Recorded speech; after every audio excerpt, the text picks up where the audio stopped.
Sanxenxo é a localidade galega co maior número de bandeiras azuis e un dos principais destinos turísticos da comunidade. A localidade pode presumir ademais de contar con máis de 120 empresas do sector turístico distinguidas co certificado SICTED, un recoñecemento da Secretaría de Estado de Turismo e a Federación Española de Municipios e Provincias. Esta mañá tivo lugar no Nauta o acto de entrega dos certificados encabezado polo alcalde da localidade e a directora xeral de Turismo.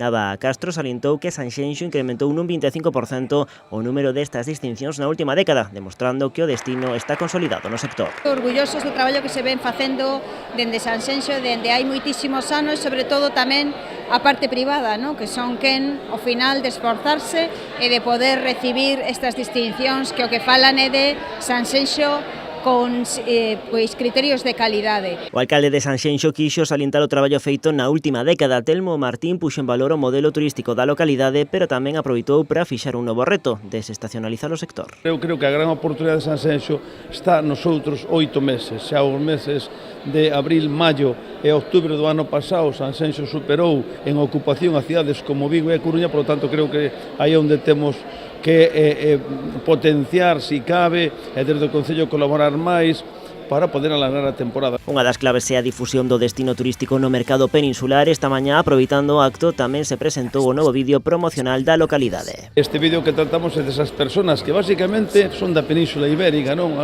Temos de Portugal, de Lisboa para arriba, temos aquí xa moitos visitantes, hai que potenciar eso, pero tamén temos o turismo do interior de España, donde convén aí incidir e mostrarlle máis que Sanxenxo se pode vir e non solamente se pode vir a disfrutar de sol a playa, senón algo máis. Na peza elaborada por Canal Rías Baixas preséntase a Sanxenxo como un destino de praia pensado para toda a familia e que ofrece ademais gastronomía, paisaxe, deporte e aventura, un lugar en definitiva onde o excepcional se converte en cotiá.